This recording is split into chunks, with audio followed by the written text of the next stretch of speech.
Bonjour, l'objectif de cette vidéo est de vous présenter ce qu'est une loi de probabilité. Cette vidéo se place dans le cadre d'un cours sur les probabilités niveau seconde. Soit oméga qui est égal à E1, E2, E3, et ainsi de suite jusqu'à En, l'univers associé à une expérience aléatoire. En fait, E1, E2, E3, et ainsi de suite jusqu'à En constituent toutes les issues possibles de cette expérience aléatoire. Définition, on dit qu'on a défini une loi de probabilité sur oméga en associant à chaque issue EI sa probabilité PI. Chaque ensemble EI est un événement élémentaire pour qui existe la probabilité élémentaire PI qu'il se réalise. La somme des probabilités élémentaires est égale à 1, soit P1 plus P2 plus P3 ainsi de suite plus Pn qui est égal à 1.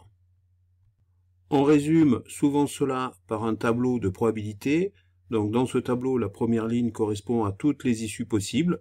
Et dans la deuxième ligne, on voit toutes les probabilités, c'est-à-dire à chaque issue correspond sa probabilité.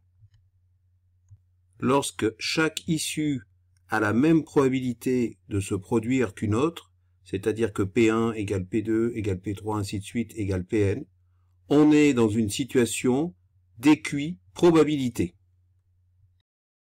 Pour compléter cette définition de la loi de probabilité, on doit rajouter donc la nature même. Quelle est la nature de ces probabilités élémentaires?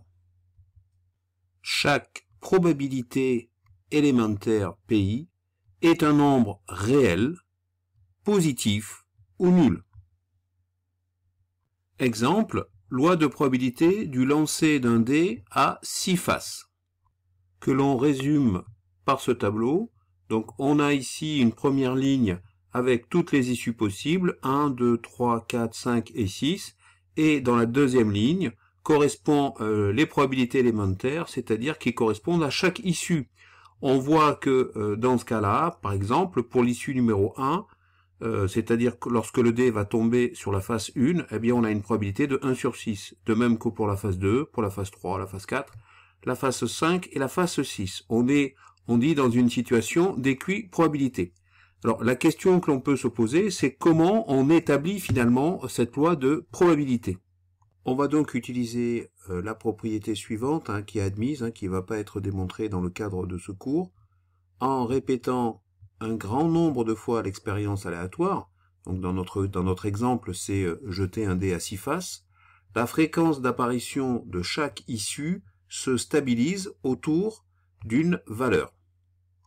Il est donc raisonnable de prendre cette valeur comme probabilité de l'issue.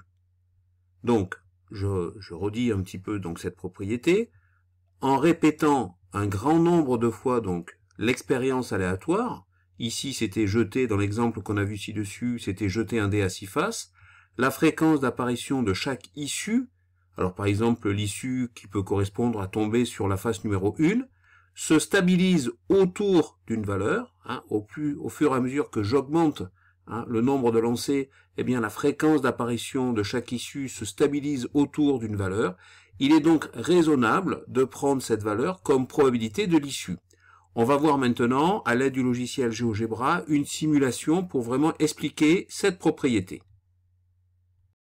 J'ai donc ici simulé l'expérience aléatoire lancer de dés à 6 faces. Voilà ce que j'ai obtenu avec 136 lancers.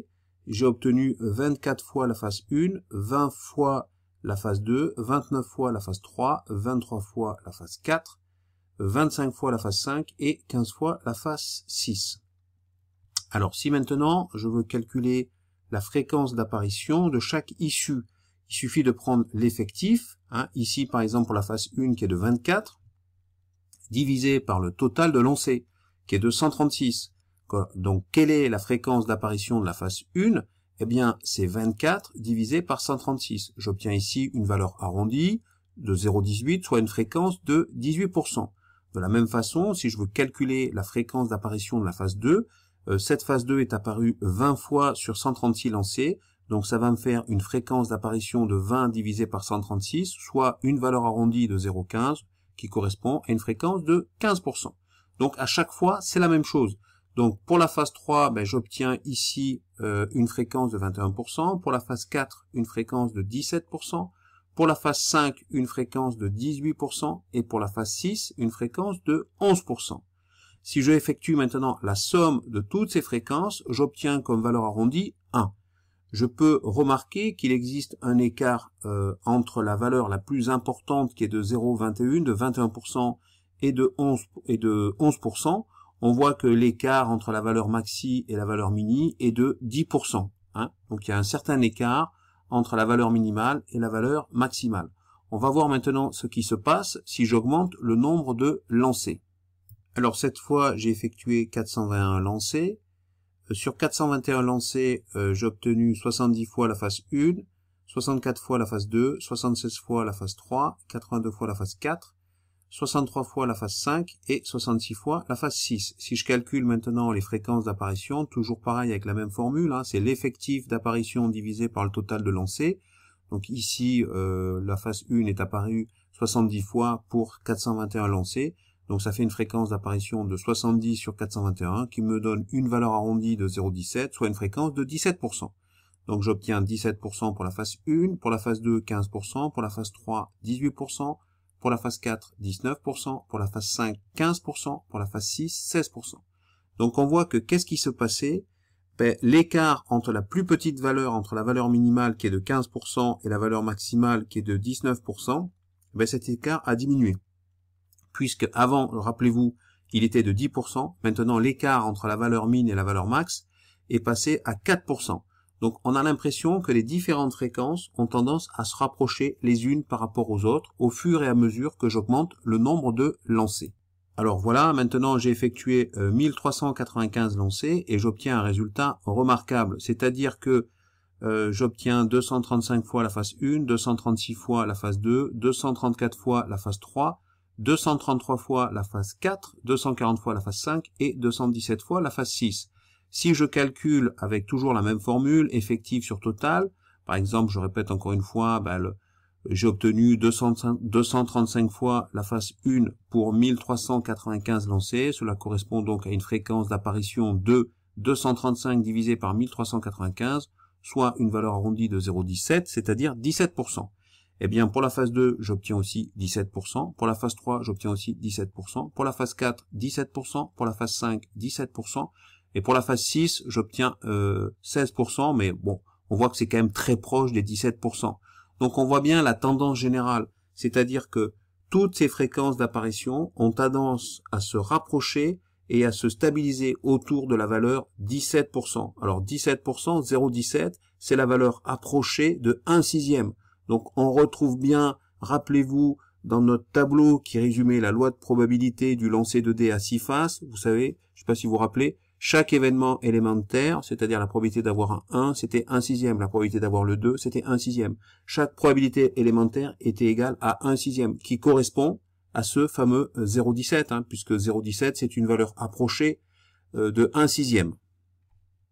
Donc cette fois j'effectue 1500 lancers, et on voit que bon, ça bouge pas trop, mais on est toujours vers la même tendance, c'est-à-dire une fréquence d'apparition qui a tendance à se stabiliser autour de la valeur 0,17, autour de 17%. On comprend mieux maintenant cette fameuse propriété en répétant donc un grand nombre de fois l'expérience aléatoire. La fréquence d'apparition de chaque issue se stabilise autour d'une valeur. Alors dans notre cas particulier du lancer de dés à 6 faces, cette valeur c'était 0,17, c'est-à-dire 17%, soit 1/6. Il est donc raisonnable de prendre cette valeur comme probabilité de l'issue. Donc voilà, c'est en utilisant cette propriété que l'on établit les fameuses lois de probabilité que l'on va rencontrer dans les différents exercices de ce chapitre. Donc, j'espère que cette vidéo, c'est la fin de cette vidéo, qu'elle vous a permis de bien comprendre ce qu'est une loi de probabilité. Et je vous dis à bientôt sur la chaîne YouTube Skoll Mathématiques ainsi que sur son site internet.